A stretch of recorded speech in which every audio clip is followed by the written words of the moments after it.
نحمده ونصلي على رسوله الكريم اما بعد فاعوذ بالله من الشيطان الرجيم بسم الله الرحمن الرحيم لقد من الله على المؤمنين اذ بعث فيهم رسولا من انفسهم يتلو عليهم آياته ويزكيهم ويعلمهم الكتاب والحكمة وإن كانوا من قبل لفي ضلال مبين آمنت بالله صدق الله العظيم.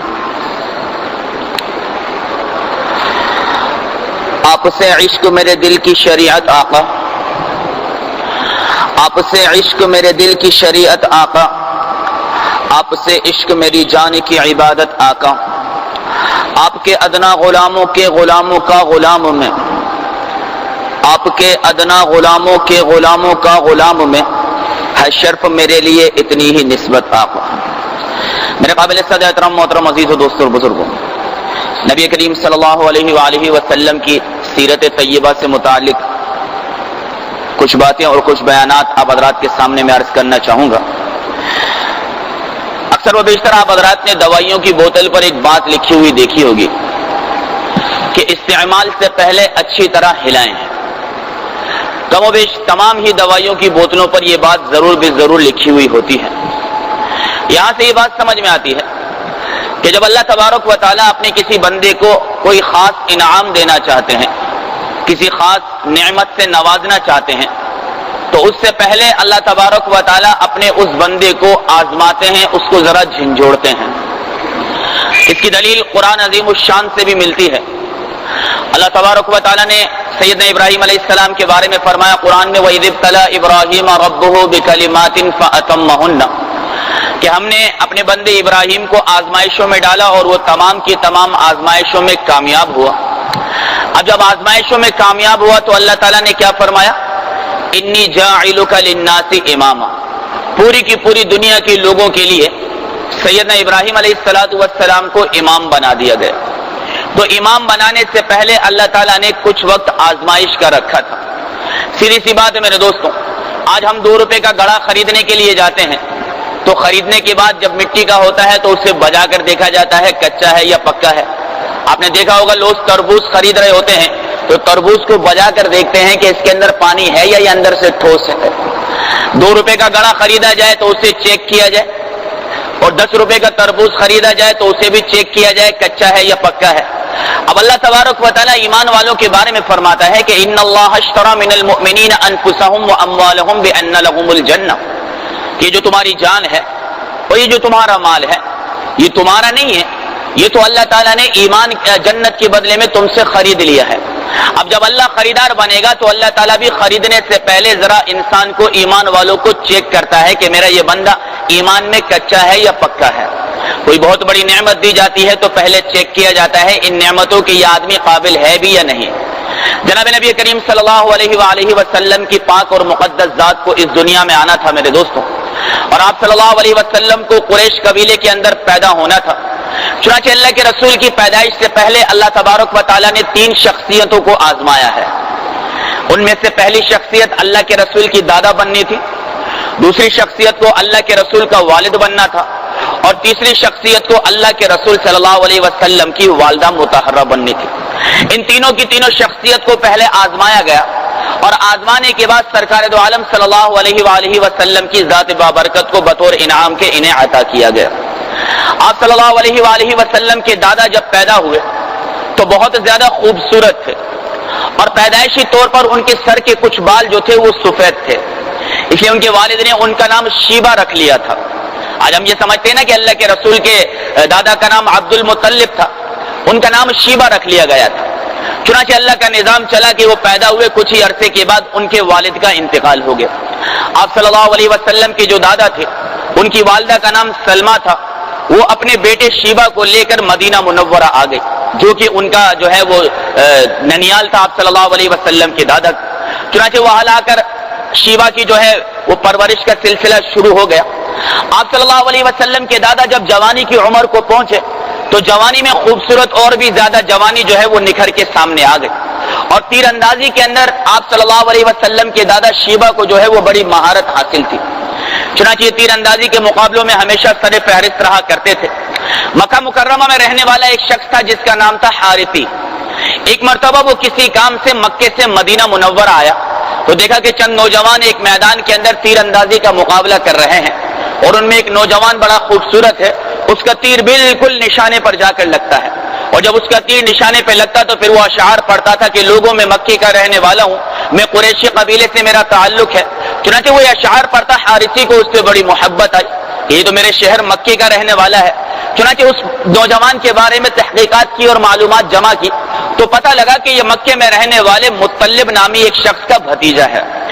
اب حارثی دوبارہ مکہ آیا اور آ کر مطلب سے ملا، کہا مطلب تو یہاں اتنا مہمان نواز ہے، اللہ تعالیٰ نے تجھے اتنا مال دیا ہے، اور وہاں تیرا جو ہے وہ بھتیجا ہے شیبہ، وہ وہاں بڑی قسم پرسی کی اور بڑی فرمایا کہ جو ہے وہ اس کی غربت کی زندگی گزار رہا ہے، بڑی مشقتوں میں ہے، تجھے اللہ نے اتنا مال دیا ہے تو اس کو مکے لا اور اپنے پاس اس کی پرورش کر۔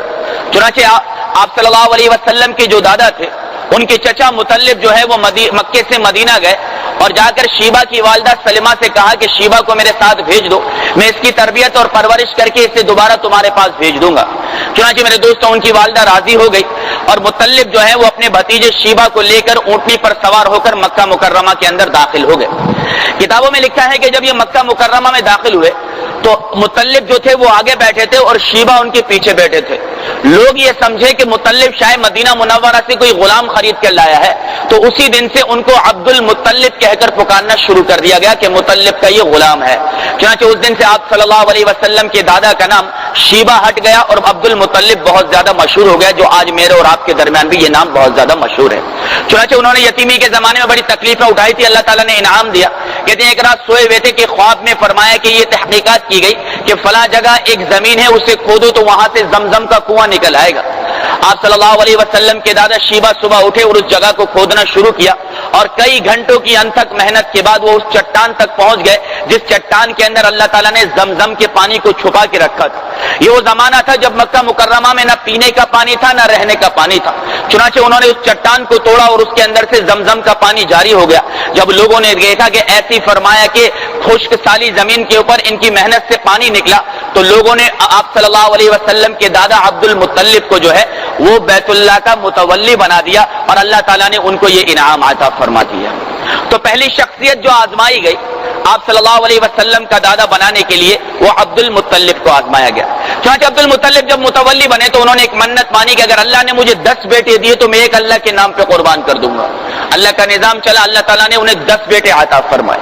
چنانچہ آپ قرآن ڈالا 10 کے 10 بیٹوں میں کہ کس کو اللہ کے نام پر قربان کرنا ہے، تو قرآن ان کے سب سے خوبصورت بیٹے عبداللہ رضی اللہ تعالیٰ عنہ کے نام پر نکل آیا۔ اب جب نکلا تو لوگوں نے کہا کہ دیکھ عبد المطلب تیرے 10 بیٹوں میں سب سے خوبصورت عبداللہ ہے، اور کیوں نہ ہوتا کہ آپ صلی اللہ علیہ وسلم کے والد ماجد تھے۔ فرمایا کہ دیکھ یہ بڑا خوبصورت ہے، ایسا کر کے اس کے اور اونٹوں کے درمیان قرآ ڈال کے اونٹوں کو ذبح کر ڈال۔ یہ بھی ٹھیک ہے۔ انہوں نے 10 اونٹوں کا قرآ اور عبداللہ کا قرآ ڈالا، پھر قرآ اٹھایا تو عبداللہ کا نام نکل آیا۔ اب کیا کروں؟ کہا 10 اور بڑھا دو۔ انہوں نے 20 اونٹ اور عبداللہ کا قرآ ڈالا، پھر عبداللہ کے نام کا قرآ نکل آیا۔ اب کیا کروں؟ کہا 10 اور بڑھا دے۔ انہوں نے 30 اونٹ اور عبداللہ کے نام کا قرآ ڈالا، پھر قرآ عبداللہ آپ صلی اللہ علیہ وسلم کے والد کے نام کا نکل آیا۔ کرتے کرتے کتابوں میں لکھا ہے کہ 100 اونٹ ایک طرف ہو گئے اور ایک طرف آپ صلی اللہ علیہ وسلم کے والد ماجد حضرت عبداللہ رضی اللہ تعالیٰ عنہ ہو گئے۔ اس کے بعد جب 100 اونٹوں کے بعد قرآ اٹھایا گیا تو قرآ اونٹوں کے نام پر نکل گیا۔ عبد المطلب نے اپنے اس بیٹے کے بدلے میں 100 اونٹوں کو قربان کر دیا۔ اس لیے آپ صلی اللہ علیہ وآلہ وسلم کے جو والد عبداللہ تھے انہیں ذبیح اللہ بھی کہا جاتا تھا کہ اللہ کے نام پر ان کو ذبح کرنے کی منت مانی گئی تھی۔ ایک مرتبہ ایک بدو نے آپ صلی اللہ علیہ وسلم کو فرمایا کہ یبنا ذبیحین، یہ 2 ذبیحوں کے بیٹے۔ کہا بالکل، میں اسماعیل کی اولاد سے ہوں، وہ بھی ذبیح اللہ تھے، میں عبداللہ کا بیٹا ہوں، وہ بھی ذبیح اللہ تھے۔ چنانچہ عبداللہ رضی اللہ تعالی عنہ جو آپ صلی اللہ علیہ وسلم کے والد تھے، ان کی جوانی تو اپنے والد سے بھی زیادہ خوبصورت تھی۔ کہتے کہ ان کی پیشانی پر نور چمکا کرتا تھا۔ کیوں؟ کہ آپ صلی اللہ علیہ وآلہ وسلم ان کی پشت کے اندر موجود تھے، ان کی پیشانی پر نور چمکتا تھا اور جو دیکھتا تو دیکھتا ہی رہ جاتا تھا۔ ایک مرتبہ مکے سے مدینہ سفر کے لیے گئے، راستے میں فاطمہ نامی عورت سے ملاقات ہو گئی۔ اس فاطمہ نامی عورت نے کہا کہ تو اتنا حسین جمیل ہے، میں تجھ سے نکاح کرنا چاہتی ہوں. کہا ہم اس طرح نکاح نہیں کر سکتے. کہا پھر ویسے ہی ملاقات کر لے. کہا میں ذلیل اور رسوائی والے کام نہیں کرتا ہوں. چنانچہ وہ وہاں سے چل پڑے اور جب فرمایا کہ اپنے ننیحال مدینہ منورہ میں پہنچے، وہاں ایک قبیلہ تھا بنو زہرہ کے نام سے. اس قبیلے کے اندر ایک عورت تھی، لڑکی تھی جس کا نام تھا آمنہ رضی اللہ تعالی عنہ. وہ فرمایا کہ نیک سیرت بھی تھی، خوبصورت بھی تھی اور اخلاق کی بھی بہت بہترین تھی. چنانچہ عبداللہ رضی اللہ تعالی عنہ کا ان کے ساتھ جوڑ بٹھا کر ان کا نکاح ان کے ساتھ کر دیا گیا. حضرت عبداللہ رضی اللہ تعالی عنہ کا نکاح جب حضرت آمنہ رضی اللہ تعالی عنہ کے ساتھ ہوا اور دوبارہ جب وہ مدینے سے مکہ آنے لگے تو اسی فاطمہ نامی عورت سے ملاقات ہوئی. کہنے لگی کہ عبداللہ تیرے سر پہ جو نور چمکتا تھا پیشانی پر وہ نظر نہیں آ رہا. در حقیقت میرے دوستوں آپ صلی اللہ علیہ وآلہ وسلم جو تھے وہ اپنے والد عبداللہ کی فرمائے پشت سے نکل کر اپنی ماں آمنہ رضی اللہ تعالی عنہ کے اندر منتقل ہو چکے تھے. چنانچہ ان دونوں کا نکاح ہو گیا. اب یہ مشقت عبداللہ رضی اللہ تعالی عنہ نے اٹھائی کہ بچپن میں قربانی کے لیے پیش کیا گیا، وہ یہاں کامیاب ہوئے تو آپ صلی اللہ علیہ وسلم کا والد بننے کا مقام اللہ نے عطا کیا. تیسرے نمبر پر جس شخصیت کو آزمایا گیا وہ آپ صلی اللہ علیہ وسلم کی والدہ ماجدہ آمنہ رضی اللہ تعالی عنہ تھی. جب نکاح ہوا تو نکاح کے چند مہینے کے بعد یہ عبداللہ رضی اللہ تعالی عنہ کو کسی فرمایا کہ تجارتی قافلے کے ساتھ شام کی طرف جانا پڑا. وہ آمنہ سے جلد واپس آنے کا وعدہ کر کے وہاں سے چل پڑے اور فرمایا کہ جب شام پہنچے اور قافلہ واپس آنے لگا تو آپ صلی اللہ علیہ وسلم کے والد بیمار پڑ گئے اور ایسے بیمار پڑے کہ مدینہ منورہ تک پہنچے ہی تھے کہ آگے سفر کی طاقت نہ رہی. چنانچہ قافلے والوں نے ان کو مدینہ منورہ میں ان کے ننیال کے پاس چھوڑ دیا اور قافلہ مکے آ گیا. آمنہ نے پوچھا عبداللہ کہاں ہے؟ کہا وہ بیمار تھے وہیں رک گئے. ان کے گھر کے کچھ لوگ مکے سے مدینہ منورہ جانے لگے کہ ہم عبداللہ کو لے کر آ جائیں. اللہ کا نظام دیکھیں، وہ مدینے نہیں پہنچے تھے کہ پہلے ہی آپ صلی اللہ علیہ وسلم کے والد کا انتقال ہو گیا. چنانچہ آمنہ رضی اللہ تعالی عنہ کہتے ہیں کہ جب آپ صلی اللہ علیہ وسلم کے والد کا انتقال ہوا تو اس وقت ان کی عمر صرف 18 سال کی تھی. آپ صلی اللہ علیہ وسلم کی والدہ کی عمر ان سے بھی بہت زیادہ کم تھی. تو اس طرح انہوں نے بھی اپنی جوانی کو مشقت کے اندر گزارا. آپ صلی اللہ علیہ وسلم کی والدہ کہتی ہیں کہ مجھے عبداللہ کے انتقال کے 2-4 مہینے کے بعد پتہ لگا کہ میں حمل سے ہوں. لیکن یہ حمل بھی بڑا عجیب تھا کہ عورتیں جب حمل سے ہوتی ہیں تو انہیں وزن محسوس ہوتا ہے، تکلیف ہوتی ہے. مجھے میرے حمل کی نہ کوئی تکلیف محسوس ہوتی تھی نہ وزن محسوس ہوتا تھا. جب آپ صلی اللہ علیہ وسلم اپنی والدہ ماجدہ کے بطن اطہر کے اندر تھے تو فرماتی ہیں کہ جب میں راستے سے چلتی تھی ہوا کا ایک جھونکا آتا اور درخت جھک کر مجھے سلام کیا کرتے تھے. جب میں دھوپ میں چلا کرتی تھی تو ایک بادل کا ٹکڑا مستقل میرے ساتھ میرے سر پر چلا کرتا تھا. حضرت آمنہ رضی اللہ تعالی عنہ فرماتی ہیں کہ عرب کی زمین تو بڑی سخت تھی لیکن جب میرے بطن اطہر میں محمد صلی اللہ علیہ وسلم تھے میں زمین کے جس حصے پر قدم رکھتی تھی وہ حصہ نرم ہو جایا کرتا تھا. اور فرماتی ہیں کہ جب میں زمزم کے کنویں پر پانی بھرنے کے لیے جاتی تو زمزم کا پانی خود بخود اوپر آ جایا کرتا تھا. میں پانی بھر لیا کرتی تھی پھر پانی دوبارہ اپنی سطح پر چلا جایا کرتا تھا. اور فرماتی ہیں کہ میں نے ایک خواب دیکھا کہ میرے جسم سے ایک نور نکلا ہے جس نے مشرق اور مغرب کو روشن کر دیا ہے. وہ نور سرکار دو عالم صلی اللہ علیہ وسلم کی پاک اور مقدس ذات تھی. آپ صلی اللہ علیہ وسلم جس رات پیدا ہوئے حضرت آمنہ رضی اللہ تعالی عنہ فرماتی ہے کہ ہمارے گھر کے اندر اتنا تیل بھی نہیں تھا کہ ہم کوئی دیا جلا سکے. لیکن جب اللہ کے رسول پیدا ہوئے تو آسمان کے ستارے میری طرف ایسے جھک گئے کہ بالکل میرے سر پر آ کر وہ کھڑے ہو گئے. اور جب آپ صلی اللہ علیہ وسلم پیدا ہوئے تو 1500 سال سے جو آتش پرستوں کی آگ جل رہی تھی وہ خود بخود بجھ گئی. جو 1500 سال میں کبھی نہیں بجھی میرے محبوب کے آتے ہی شرک کی پہلی ٹانگ جو ہے وہ توڑ دی گئی. اور جب اللہ کے رسول پیدا ہوئے تو قیصر و کسریٰ کے فرمایا کہ محل کے 14 کنگرے جو ہے وہ نیچے گر پڑے. میرے محترم عزیز و دوستو بزرگو، ستاروں کے جھکنے کے ساتھ اللہ تبارک و تعالیٰ نے وقت کے بادشاہوں کو یہ پیغام دے دیا تھا کہ آ گیا ہے اب اس دنیا میں بادشاہت کرنے والا. آ گیا کہ آج کے بعد تمہارے نام دنیا میں نہیں چلیں گے، اب صرف میرے محبوب کا نام چلا پڑے گا. دیکھو یہ جس طرح ستارے اس کے آگے جھک گئے ہیں، تم بادشاہ بھی زمینوں میں ستاروں کی طرح چمکتے ہو. اگر تم نے میرے نبی کی اطاعت کر لی تو تم کامیاب، ورنہ ناکامی اور نامرادی تمہارا مقدر بن جائے گی. اور ستاروں کو جھکا کر اللہ تبارک و تعالیٰ نے پوری امت کو یہ پیغام دے دیا تھا کہ لوگوں جس طرح آسمان پر ستارے چمکتے ہیں میں میرے محبوب کی تعلیمات پر جو عمل کرے گا، میرے محبوب کے قدموں میں جو آ جائے گا، میرے محبوب کی صحبت میں جو آ جائے گا، آسمان پہ جیسے ستارے چمکتے ہیں ایسے ہی دنیا میں ہم ان لوگوں کو چمکانے والے بن جائیں گے۔ اور اللہ کے رسول نے خود فرمایا اصحابی کالنجوم، میرے صحابہ ستاروں کی مانند ہیں، جس کی بھی فرمایا پیروی کرو گے تو کامیابی تمہارا مقدر بن جائے گی۔ اس لیے کتابوں میں لکھا ہے کہ کسریٰ کے محل کے جو 14 کنگرے گر گئے تھے، اس میں 14 بڑے بڑے بادشاہوں کے تخت و تاج آپ صلی اللہ علیہ وسلم کی حیاتی میں ہی اللہ کے رسول کے قدموں کے اندر آ گئے تھے۔ میرے محترم عزیزو، جب آپ صلی اللہ علیہ وسلم پیدا ہوئے تو پیدائش سے 3 مہینے پہلے ہی آپ صلی اللہ علیہ وسلم کے والد کا انتقال ہو گیا۔ انتقال کے بعد آپ صلی اللہ علیہ وسلم کی جب پیدائش ہوئی تو آپ صلی اللہ علیہ وسلم کے دادا عبد المطلب نے آپ صلی اللہ علیہ وسلم کو گود میں اٹھایا اور بیت اللہ کی طرف لے کر جانے لگے۔ اب جو بھی اللہ کے رسول کو دیکھتا تو تعریف کرتا کہ عبد المطلب کیا چاند سا پوتا ملا ہے، کیا چاند سا پوتا ملا ہے۔ سارے راستے تعریفیں ہوتی گئیں۔ اب جب 7ویں دن نام رکھنے کا وقت آیا تو عبد المطلب نے کہا کہ میرا یہ پوتا وہ ہے کہ اس کی سب سے زیادہ تعریف کی گئی ہے، لہذا میں اس کا نام محمد رکھوں گا صلی اللہ علیہ وسلم۔ محمد کہتے ہیں اس کو جس کی کائنات میں سب سے زیادہ تعریف کی گئی ہو، تو آپ صلی اللہ علیہ وسلم کا نام محمد بھی تھا کیونکہ اللہ کے رسول کی تعریف سب سے زیادہ کی گئی تھی، اور اللہ کے رسول کا نام احمد بھی تھا۔ احمد کہتے ہیں اس شخص کو جس نے اللہ تعالیٰ کی سب سے زیادہ تعریف کی ہو۔ اس طرح میرے محترم عزیز و دوستو اور بزرگو، آپ صلی اللہ علیہ وسلم یتیم پیدا ہوئے۔ کیا پیدا ہوئے؟ یتیم پیدا ہوئے۔ یتیم کسے کہتے ہیں؟ یتیم اس بچے کو کہتے ہیں یا تو جس کا باپ، سن لیجئے بھائی آپ کے بھی کام کی بات ہے، یتیم اس بچے کو کہتے ہیں یا تو جس کا باپ اس کی پیدائش سے پہلے مر جائے یا جس بچے کا باپ بالغ ہونے سے پہلے مر جائے اس کی اولاد کو یتیم کہا جاتا ہے۔ اگر کسی آدمی کا باپ بالغ ہونے کے بعد مر جاتا ہے اسے یتیم نہیں کہا جاتا۔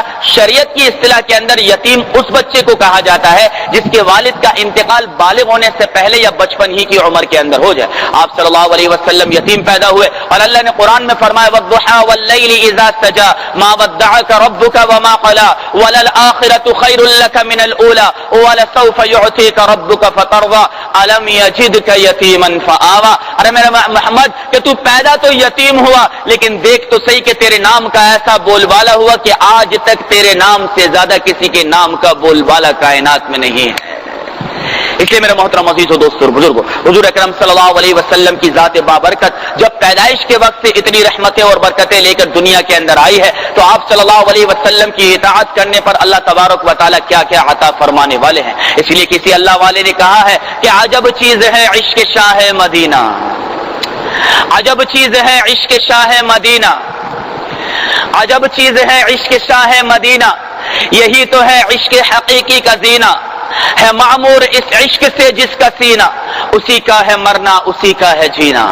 دنیا میں محبت کے لائق یا تو اللہ کی ذات ہے میرے دوستوں، یا تو عشق کرنے کے لائق سرکار دو عالم صلی اللہ علیہ وسلم کی پاک اور مقدس ذات ہے۔ اس لیے مجھے اور آپ کو میرے دوستوں آپ صلی اللہ علیہ وسلم سے کامل اکمل اور مکمل محبت کرنی ہوگی۔ نبی کریم صلی اللہ علیہ وسلم کی ذات بابرکت سے محبت کا سب سے پہلا تقاضا یہی ہے کہ انسان اپنی تمام کی تمام چیزوں سے زیادہ اللہ کے رسول سے محبت کرنے والا بن جائے۔ حتیٰ کہ اللہ نے تو قرآن میں یہاں تک فرما دیا کہ تیرے باپ، تیرے دادا، تیری اولاد، تیرے خاندان، تیرا گھر جو تجھے محبوب ہے، تیرا کاروبار جس کے گھٹنے کا خوف ہوتا ہے، اور وہ جگہیں جن میں تو بڑی محبت سے رہتا ہے، ان ساری کی ساری چیزوں کی محبت اگر تجھے اللہ اور اس کے رسول سے زیادہ ہے تو پھر انتظار کر کے اللہ کیسا فیصلہ کرنے والا بن جائے گا۔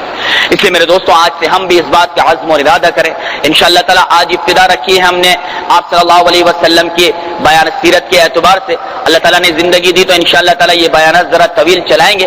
آج آپ صلی اللہ علیہ وسلم کی زندگی کے جسے ہم کہتے ہیں بیک گراؤنڈ کو بیان کیا گیا ہے کہ اللہ کے رسول صلی اللہ علیہ وسلم کے دادا نے کیا قربانیاں دی، والد اور والدہ نے کیا قربانیاں دی۔ تو یہاں سے دین میرے دوستوں یہ بات مجھے اور آپ کو سمجھاتا ہے کہ آج ہمیں بھی اگر اپنی اولادوں کے اندر نیک پیدا کریں، دیکھیں نقطے کی بات سمجھے، میں بات ختم کرنے لگا۔ آپ صلی اللہ علیہ وسلم کے والد ماجد جب مکے سے مدینہ منورہ کی طرف گئے، فطری چیز ہے، تو ایک عورت نے اپنی طرف متوجہ کیا۔ آپ صلی اللہ علیہ وسلم کے والد اس وقت تک فرمایا کہ نہ اللہ کے رسول آئے تھے، نہ رسالت آئی تھی، نہ ایمان آیا تھا، لیکن کیا فرمایا؟ میں ایسا کام نہیں کرتا جس میں ذلت اور رسوائی ہوں۔ یہاں علماء کرام یہ نقطہ لکھتے ہیں کہ جو آدمی اپنی جوانی کو محفوظ بنا کے رکھتا ہے اور جو آدمی اپنی جوانی کی حفاظت کرتا ہے، اللہ تبارک و تعالیٰ کا یہ نظام ہے، یعنی جو آدمی اپنی جوانی کو ضائع نہیں کرتا ہے، اللہ تعالیٰ کا یہ نظام ہے کہ اللہ تعالیٰ اس کی اولاد کے اندر جو ہے وہ ولی پیدا فرما دیتا ہے۔ اس لیے میرے دوستوں اور بزرگوں، یہاں جتنا نوجوان طبقہ بیٹھا ہے یا جتنے میرے دوسرے لوگ بیٹھے ہیں، وہ اس بات سے عبرت حاصل کریں کہ ہم ایسا کوئی گناہ نہ کریں کہ جس کے اثرات ہماری اولاد پر پڑنے والے بن جائیں۔ اللہ تعالی ہم تمام کے تمام مسلمانوں کو حضور صلی اللہ علیہ وسلم سے کامل محبت نصیب فرمائے۔ آج اللہ کے رسول کی ولادت تک بات ہوئی ہے، کل انشاءاللہ اللہ کے رسول کی زندگی کے سفر اور آپ صلی اللہ علیہ وسلم کی شان کے اندر انشاءاللہ تعالی کچھ اور بیانات کیے جائیں گے۔ اللہ تعالی ہم سب کو حضور صلی اللہ علیہ وسلم سے کامل محبت نصیب فرمائے۔ آخر دعوانا ان الحمدللہ رب العالمین۔